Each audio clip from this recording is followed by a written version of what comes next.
Então, muito bem, como eu estava dizendo para vocês, o renascimento cultural, que é o objeto de estudo dessa unidade, ele se deu nas cidades emergentes, dentre as quais nós já citamos Gênova e Veneza, no norte da Itália. Então, nós temos esse contexto de transformações na produção de bens e serviços que propiciou a formação e o crescimento das cidades, os chamados burgos, quando surgem esses pequenos centros urbanos formados pelos comerciantes e artesãos, que saem, portanto, da base da pirâmide social do terceiro estado. Lembram-se, clero, nobreza, servos, os únicos que trabalham são os servos, portanto, são eles os comerciantes e artesãos. Então, começa a se formar uma nova classe social, que sai dos feudos e vai para esses centros especializados nesse tipo de produção. Os artesãos e os comerciantes formam, então, esses primeiros centros urbanos, que a gente vai chamar de burgos, e é daí que deriva então o termo burguês ou burguesia, que naturalmente ao longo da história adquiriu um significado diferente do original. Então, o que a gente entende hoje como burguesinho é rico, é privilegiado, não nesse primeiro momento. Os habitantes dos burgos eram os componentes do terceiro estado, certo? Os mais pobres e desprivilegiados dessa sociedade feudal. E que foram galgando posições, foram se desenvolvendo, se ampliando, aumentando o seu poder econômico, político, ideológico mesmo. E eu já devo ter comentado com vocês, na verdade eu estava aguardando essa frase para jogar um pouco mais para frente nessa mesma aula, que saindo da Idade Média e entrando na Idade Moderna, a Idade Moderna ela foi palco de conflitos entre a burguesia e a nobreza. E vai se encerrar na Revolução Francesa em 1789, que marca o fim da Idade Moderna e início da Idade Contemporânea na qual nós nos inserimos, que bate o martelo então nessa disputa e declara a vitória à burguesia e o declínio final da nobreza. Então, muito bem, nesse contexto no qual nós estamos falando, de desenvolvimento dessas cidades, dos burgos com renascimento cultural e urbano, comercial, por causa das transformações no modo de produção, desenvolvimento de técnicas agrícolas, houve um aumento da produção. O aumento da produção propiciou um aumento da população, um aumento populacional. Como tem mais gente, aumenta também a demanda pelo consumo. Se tem mais gente, precisa de mais roupas, mais calçados, mais comida, mais ferramentas, mais joias, mais brinquedos, mais casas, mais utensílios gerais, diversos. Se aumenta a produção, aliás, se aumenta o consumo, tem que aumentar a produção para acompanhar o consumo. Se aumenta a produção, aumenta o comércio. Se aumenta o comércio, quem que se beneficia com isso? O comerciante, não é? O artesão que produz os bens para alimentar esse comércio e o comerciante que intermedia essa relação de compra e venda. Então aí se dá, nesse contexto que se dá o desenvolvimento da burguesia, que são os artesãos e comerciantes. Aliado, nesse mesmo momento em que a burguesia está crescendo, a nobreza está caindo. Então eles vão um na contramão do outro. E é claro que isso não é instantâneo, não é imediato, essa luta de classes que não segue o conceito clássico de luta de classes com o qual a gente costuma trabalhar em história, em filosofia, em sociologia, enfim. Eu coloquei nessas palavras porque é um conflito entre a burguesia e a nobreza, se dá na Idade Moderna. A burguesia que começa a se articular no fim da Idade Média e se consolida no fim da Idade Moderna. Certo? Então, é aqui nesse momento que se dá uma transformação na estrutura social. Aquela pirâmide social, hierárquica, tripartite, estamental, ela começa a mudar. No terceiro estado, surge então essa camada da burguesia, que começa a se destacar. E essa transformação então vai se efetivar, vai se concretizar com a Revolução Francesa no fim da Idade Moderna, início da Idade Contemporânea, que vai marcar a vitória da burguesia sobre a nobreza.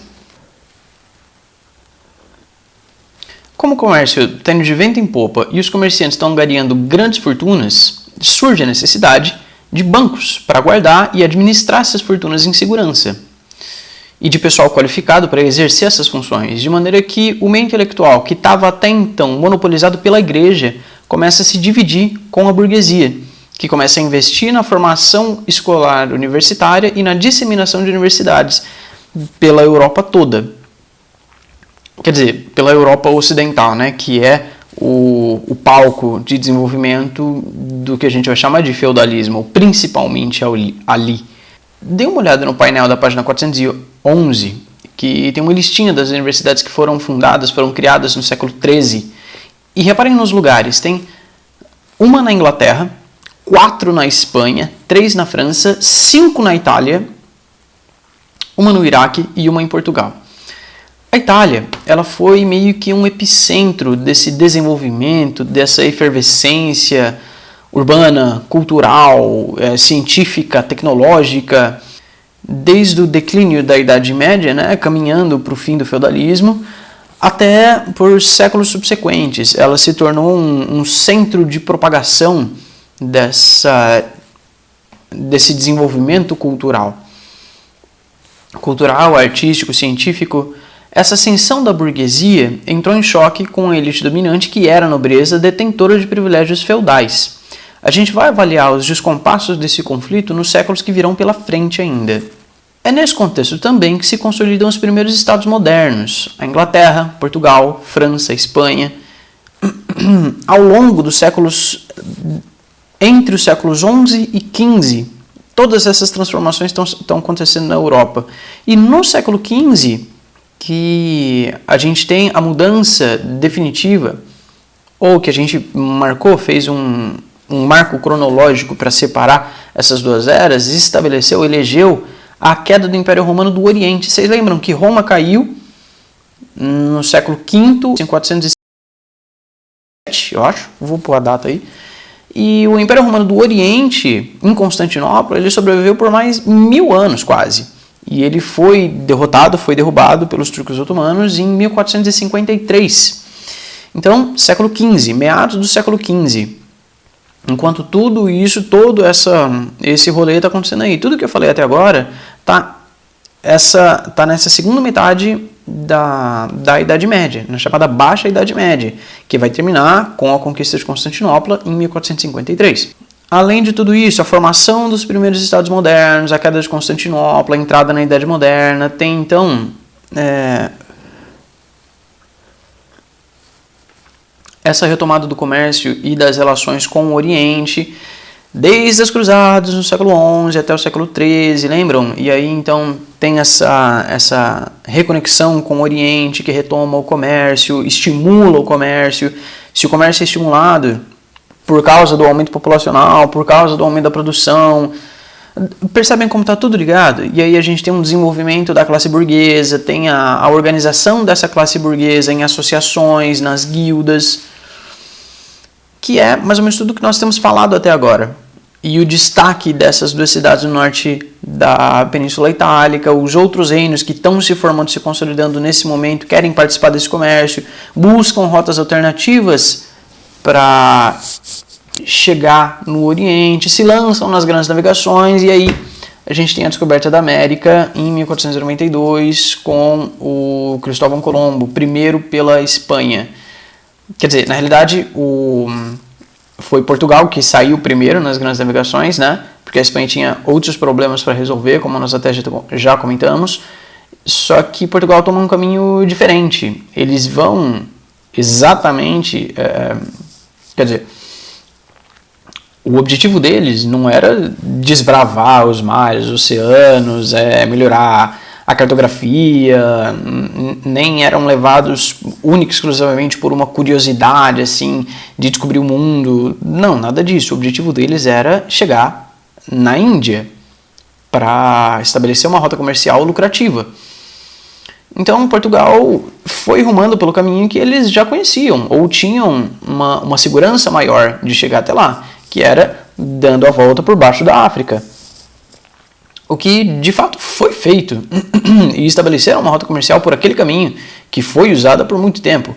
Só que a Espanha, o Cristóvão Colombo, que na realidade era genovês, de Gênova, dessa cidade que estava num desenvolvimento tremendo no norte da Itália, ele primeiro foi oferecer os seus serviços, ele buscou financiamento, né, porque ele não tinha grana para fazer uma viagem desse porte. Então ele primeiro foi bater na porta do rei de Portugal e falou: cara, você me arruma uns barcos aí, uma galera, pra gente fazer essa viagem aí? Eu tô indo lá pra Índia, se você me der uma grana, quer dizer, eu tô querendo chegar lá. Aí se você me der uma grana, o que eu descobri pelo meio do caminho, eu digo que é seu, que em sua glória, em sua homenagem, tarará. Só que Portugal falou: meu amigo, eu não tô afim não. Quer dizer, ele empreendeu, a ideia do Colombo, na verdade, era dar a volta no mundo pelo outro lado para chegar na Índia, e não passar por baixo da África para chegar até lá. Era um caminho que eles desconheciam, que não tinha sido testado até então. Portugal não quis, então Cristóvão Colombo foi bater na porta dos reis da Espanha, recém-unificada, tinham acabado de expulsar os mouros, então aí sim ele ganhou o financiamento e pôde se lançar aos mares, eu ia dizer, ir para a América. Ele não ia para a América, ele ia para a Índia. Inclusive, ele morreu acreditando que chegou na Índia, mas isso é assunto para uma outra conversa nossa. Quero salientar para vocês o seguinte, que tudo isso está acontecendo nesse mesmo período histórico, tá? Então, as grandes navegações iam chegar na América em 1492, o que aconteceu até por causa do desenvolvimento da cartografia, da descoberta da pólvora pelos europeus, porque a pólvora ela foi descoberta, ela foi fabricada, ela foi engenhada pelos chineses desde a antiguidade, só que eles não usavam com a finalidade que foi adotada pelos europeus depois. O uso da pólvora pelos chineses originalmente era para fogos de artifício e sinalização. Primeiro, o conhecimento, o uso da pólvora se estendeu para o Oriente Médio, e aí que ele foi adotado pelos europeus, que passaram a usar ou nas armas de fogo, que propiciaram, ajudaram, marcaram mesmo a conquista da América. Percebem? Tudo se encaixando, tudo acontecendo junto, concomitantemente. Uma coisa ajuda a outra ou leva a outra, acontece ao mesmo tempo, enfim. Também nesse contexto, a gente tem o desenvolvimento da prensa de tipos móveis, é o início da imprensa com Gutenberg, que permitiu ou facilitou a disseminação de ideias através de textos, de folhetos, de jornais, que serão melhor desenvolvidos e amplamente publicados uns anos mais para frente. Por que isso é tão importante? Porque agora, para eu disseminar um discurso, um conjunto de leis, de regras, de ideais diversos, eu não preciso mais de uma pessoa especializada naquele assunto para ir de lugar em lugar e falar sobre essas coisas. Eu posso imprimir um folheto com todas as regras e normas e orientações que forem do meu interesse e eu espalho por aí. E aí então essa informação chega a muito mais lugares, sem inclusive o risco de a mensagem ser deturpada no meio do caminho pelo anunciante, né, pelo mensageiro. Desde o século XIII, 14, 15, com o desenvolvimento das grandes cidades como Florença, Milão, Roma, Gênova e Veneza, todas elas na Península Itálica, se empreendeu uma busca pelos antigos ideais da cultura greco-romana, ao que a gente vai chamar de renascimento, que é o objeto mesmo dessa primeira unidade dessa apostila. Os governantes desses centros comerciais e culturais, eles contrataram pintores, escultores e arquitetos para produzir obras que exaltassem o gênio humano, o esplendor de uma sociedade que começava a se arrastar para fora do obscurantismo predominante durante a Idade Média, e retomando os conceitos clássicos gestados pela filosofia da Grécia Antiga, por exemplo, que foi aderida por Roma posteriormente. Dessa maneira, a tônica pesou sobre a racionalidade, a matemática, a simetria, a perfeição das formas, o desenvolvimento da ciência, que vai desembocar na Revolução Científica do século XVII, que, está sendo gestada desde esse momento, né? E aí, então essa Revolução Científica vai se dar desde os séculos XV e XVI, com uma série de elaborações sobre política, sobre ciência, sobre a sociedade, com o Maquiavel, o Hobbes, o Francis Bacon, o Descartes, o Locke, o Hume, um monte de gente que vocês verão não em história, porque o nosso currículo não inclui esses caras na nossa viagem por esses assuntos, mas possivelmente em filosofia vocês podem vê-los. Como mencionei, essas transformações se desdobraram e encontraram reflexo nos mais variados campos de conhecimento, mudando significativamente os nossos conceitos sobre sociedade, política, economia, arte, ciência e mesmo sobre o próprio conhecimento e a sua finalidade. Duas marcas características do Renascimento, e essas é bom vocês anotarem isso aí, porque pode aparecer em perguntinha mais pra frente. Então, duas marcas características do Renascimento são o humanismo e o antropocentrismo, que a rigor e no limite são muito parecidas, são muito semelhantes, uma vez que têm por objetivo exaltar o ser humano sobre o restante da criação. Provoca uma mudança de paradigma na passagem da Idade Média para a Idade Moderna, tirando o foco principal do mundo espiritual e de Deus e colocando sobre o próprio homem, sobre o próprio ser humano, que vai inaugurar toda uma nova tradição que vai marcar essa ruptura. Por isso mesmo que a gente separou esses dois momentos históricos como eras distintas, né? Porque as coisas como eram na Idade Média, elas mudaram de maneira radical para a Idade Moderna, que vão ter uma nova transformação radical na Idade Contemporânea. Então a gente separa em grandes blocos de estudo, né? Para a gente tornar essa história inteligível e palatável para a nossa percepção.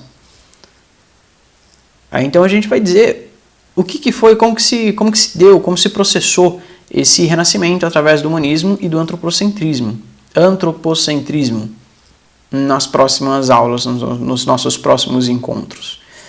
Mesma coisa, vão fazendo as anotações, vão levantando suas perguntas e vão conversando comigo, tá? E consigo mesmo também, a gente vai se falando. Consigo mesmo eu digo não vocês com vocês mesmos, mas vocês entre si aí, entendeu? Espero que sim. Qualquer coisa, a gente se vê, tá?